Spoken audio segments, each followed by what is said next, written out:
Aujourd'hui, nous allons parler de Marie, Marie Immaculée, la Vierge Marie.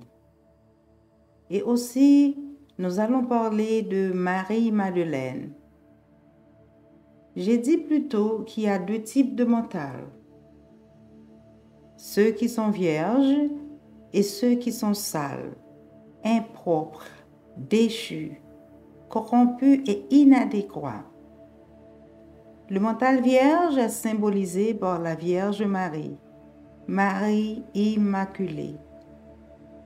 Si vous ouvrez votre navigateur sur YouTube ou Google, vous verrez qu'il représente la Vierge Marie avec ses cheveux attachés avec un foulard.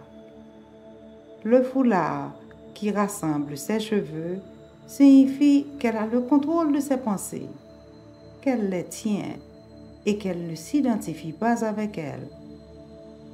Les cheveux symbolisent les pensées. Un mental vierge ne signifie pas un mental vide. Un mental vierge ne signifie pas un mental vidé. Non. Dans un mental vierge, les pensées sont retenues et contrôlées. Le mental vierge ne s'identifie pas avec ses pensées. Quelqu'un qui a un mental corrompu est comme notre expérience ici-bas. La Terre tourne constamment autour du Soleil. Lorsqu'un côté est éclairé, l'autre côté est dans l'obscurité. Nous vivons dans l'alternance de l'obscurité à la lumière, du bien au mal, du jour à la nuit, etc. Mais, une fois que nous quittons la Terre, il n'y a plus cette alternance. Le jour est permanent, la lumière du soleil est constante. Le mental vierge plane au-dessus de l'alternance. Le mental vierge dépasse le stade du bien et du mal, du jour et de la nuit. Le mental vierge n'est plus dans l'arbre de la connaissance du bien et du mal. Le mental vierge comprend que la condition du bien et du mal est une perception. Il s'agit de savoir où l'on se trouve.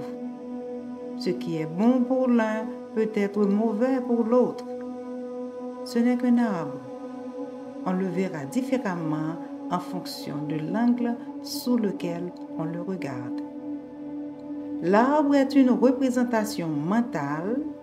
Une fausse représentation, c'est illusoire et c'est un mensonge.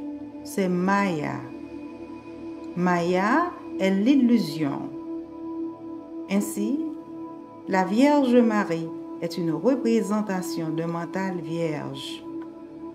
Et d'un autre côté, si on fait la même recherche sur Marie-Madeleine, on verra qu'on parle d'elle comme une prostituée.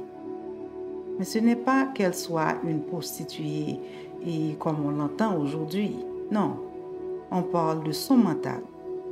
Donc, un mental prostitué est celui qui est contrôlé par ses pensées. Vous le verrez sur le net, clairement. Clairement, vous le verrez. Donc, contrairement à la Vierge Marie, Marie-Madeleine est représentée avec ses cheveux très longs, bouclés et dénoués. Ses pensées, ses émotions, son système, ses conditions, ses aliénations, ses amis et ses collègues avaient le contrôle sur elle. Elle était gouvernée par eux. C'est pourquoi elle est le symbole du mental sale, corrompu. Et est-ce pourquoi également on la traite de prostituée.